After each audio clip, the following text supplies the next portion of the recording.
पुस्तकालय सचिव राजेश शुक्ला जी आए और हमारे सिंघल साहब का माल्यार्पण कर स्वागत करें। इसके उपरांत कार्यकारिणी सदस्य लक्ष्मीनारायण बर्थरे जी आए और सिंघल साहब का माल्यार्पण कर स्वागत करें। सुधीर पलिया साहब नहीं है। सुधीर पलिया जी,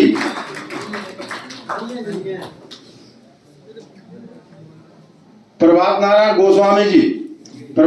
गोस्वामी जी आए, अनुरागी साहब का माल्यार्पण कर सम्मान करें।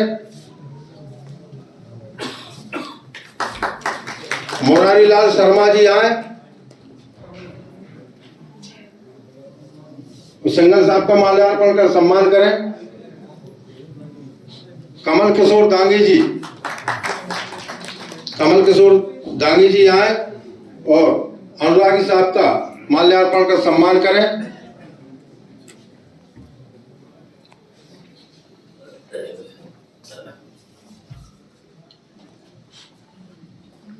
मैं हमारे डीएलओ ब्रजेश पटेल साहब से आग्रह करूंगा कि वो भी आए और हमारे सिंघल साहब एवं अनुरागी साहब का माल्यार्पण कर सम्मान करें।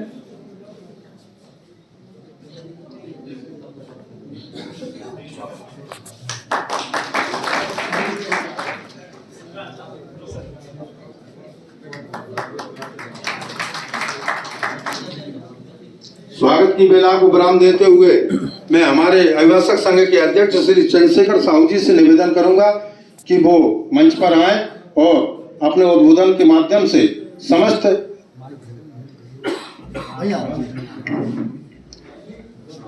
जज साहिबान एवं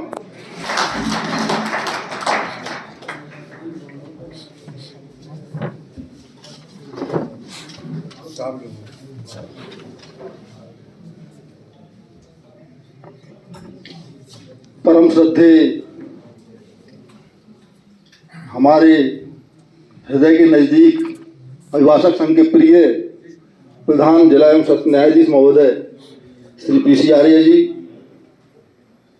अभिभाषक संघ में आपका स्वागत है, वंदन है, अभिनंदन है। आज हमारे बीच में उपस्थित हुए कुटुंब न्यायालय के प्रधान न्यायाधीश महोदय श्री केशव मणि सिंघल साहब, आपका स्वागत है, वंदन है। विधिक सेवा प्राधिकरण के सचिव जो आज हमारे बीच में आज पहली बार उपस्थित हुए हैं और एक संयोग है कि परसों 8 तारीख को नरसों लोक अदालत भी है और लोक अदालत की सभा का भी आयोजन किया गया है। श्री मनीष अनुरागी साहब, आपका भी स्वागत है, वंदन है, अभिनंदन है। हमारे न्यायालय परिवार के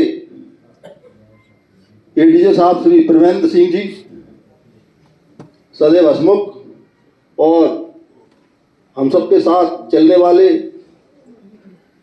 सभी एडीजे साहब, श्री राकेश पाटीदार साहब, उपदेश राठौर साहब, प्रकाश क्रिकेटर साहब, आप सबका अभिभाषक संघ में स्वागत है, वंदन है, अभिनंदन है। जेएमएफसी महोदय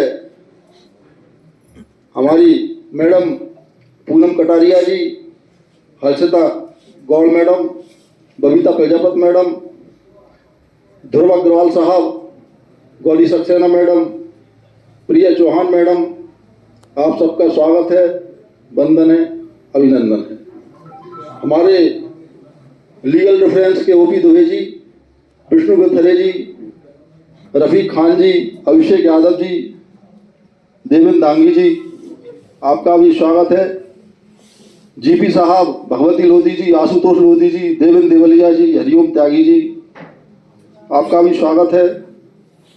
हमारे एडीआर से श्री पटेल साहब का भी स्वागत है। हमारे अग्रिम पंक्ति में विराजमान सीनियर अभिभाषकगण श्री विमल कुमार कोटिया जी, लक्ष्मी नारायण लोधी जी, सुरेश शर्मा जी, यशवर्धन सिंह चौहान जी हमारे मार्गदर्शक हैं। हमारे साथी भाई रामेश्वर भारद्वाज जी, देवेंद्र सोनी जी, सुनील शर्मा जी, रिटोरिया जी, सभी का नाम नहीं लिख पाऊंगा। आप सभी का स्वागत है। मित्रों, अभिभाषक संघ की परंपरा है कि हमारे जब भी नए न्यायाधीश आते हैं तो हम उनको तत्काल परिचय पार्टी देने का प्रयास करते हैं, लेकिन हमारे सचिव महोदय मुहूर्त निकालते हैं।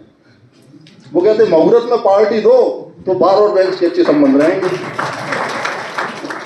इसी प्रक्रम में हमारे डीजे साहब की पार्टी भी 4-5 दिन उन्होंने लेट की कि नहीं अभी चौघड़िया ठीक नहीं है, अभी मुहूर्त ठीक नहीं है।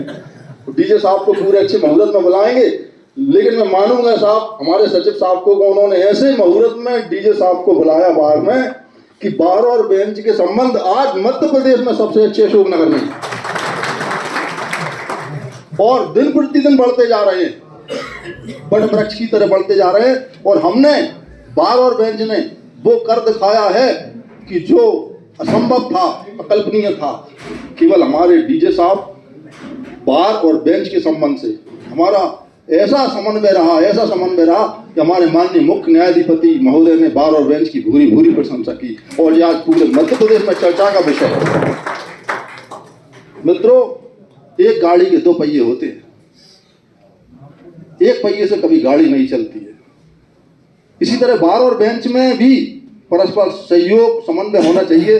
जैसा कि मुझे अच्छी तरह याद है कि पिछली बार जब हमारे डीजे साहब आए थे पहली बार, तो उन्होंने कहा था ये घर में बहुत सारे बर्तन भी होते हैं तो वो खटकते हैं लेकिन रहते साथ नहीं है। तो हमें अगर कोई किंतु परंतु होता भी है तो वहीं तक होना चाहिए, वो खत्म हो जाना चाहिए और हम सबको कंधे से कंधा मिलाकर चलना चाहिए और हमारा संदेश भी जाना चाहिए। आज हमारी सर्वत्र प्रशंसा है और हम ये चाहेंगे कि ये प्रशंसा बढ़े हमारी। जैसा कि आपने देखा कि अभी हमारे माननीय प्रधान जिला एवं सत्र न्यायाधीश महोदय का कार्यकाल मात्र 4-5 महीने का हुआ है। 5 महीने में उन्होंने ऐतिहासिक काम कर दिए। मैंने ये देखा है कि उन्हें अभिभाषक संघ की बड़ी भारी चिंता रहती है। मैं उनके पास जब भी बैठता हूँ तो वो हमेशा बार की समस्या के बारे में ज़्यादा दृष्टिगोचर होते हैं। उन्होंने आके एक बार देखा, बजट आया, उन्होंने कहा सबसे पहले अभिभाषकों की समस्याओं को देखो, उनके जो टॉयलेट वगैरह उनको सबको ठीक करवाइए, सफाई को देखो, सफाई करवाइए। वकीलों को बैठने की समस्या आज हम कब से कह रहे थे, आज 10 साल हो गए। तो आपने विशेष प्रयास करके और रूम को खाली करवाया, वहाँ पे 20-22 वकील बैठे हैं। मैं आपका स्वागत, वंदन, अभिनंदन करता हूँ और मैं चाहता हूँ कि आपका सदैव स्नेह हमारे ऊपर इसी तरह से बना रहे और आप निरंतर प्रयत्नशील हैं। मेरे सामने कम से कम 10 बार आपने फॉलोअप लिया कि ऊपर हॉल बनना, उसके कागज कहाँ तक बढ़े, निरंतर बात कर रहे हैं। तो ये होते हैं बार बेंच के संबंध। बार बेंच के अगर संबंध अच्छे हैं तो कोई भी काम असंभव नहीं है। आज हमारे बीच में कुटुंब न्यायालय के प्रधान जिला एवं सत्र न्यायाधीश महोदय पदस्थ हैं। चूंकि आपका यहाँ पर कार्यकाल रहा है, मैं आपसे एक कोऑपरेशन चाहूंगा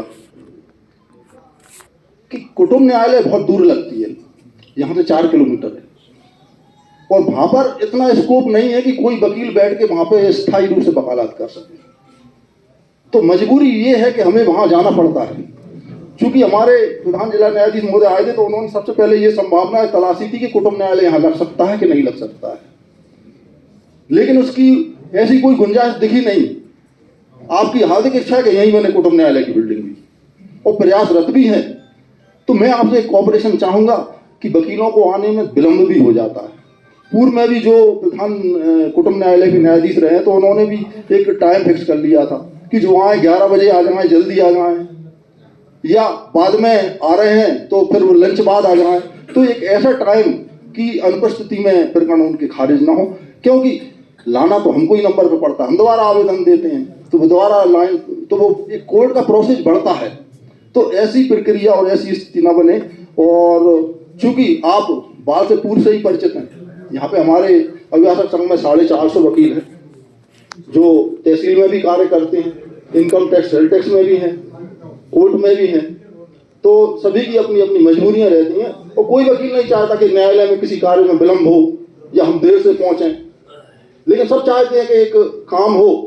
तो मेरा आपसे ये अनुरोध है और मुझे विश्वास भी है कि आपकी चूंकि आज 8-10 वर्किंग डे हो चुके हैं और सब लोग आपके वर्क की भी प्रशंसा कर रहे हैं, तो आगे भी यही स्थिति माननीय न्यायालय बनाए रखेंगे, मेरा ऐसा अनुरोध है। आज लोक अदालत की भी मीटिंग रखी गई है, तो लोक अदालत में हमारा हमेशा बढ़ चढ़ कर सहयोग रहा है।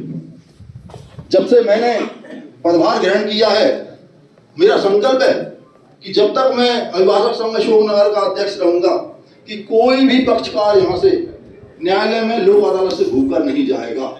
मैं सबके लिए अन्नकूट की व्यवस्था, हम सभी अभिभाषक खुले दिल से जो पैसा इकट्ठा करते हैं, हम अन्नकूट की व्यवस्था करते हैं, क्योंकि गांव से लोग आते हैं, कोई प्याज ला रहा है, कोई रोटी ला रहा है, कोई भूखा आ रहा है, बाबू लोग भी लगे रहते हैं, लोक अदालत के दिन बेचारे सुबह 8 बजे आ जाते हैं, तो सब भोजन करें 2 बजे।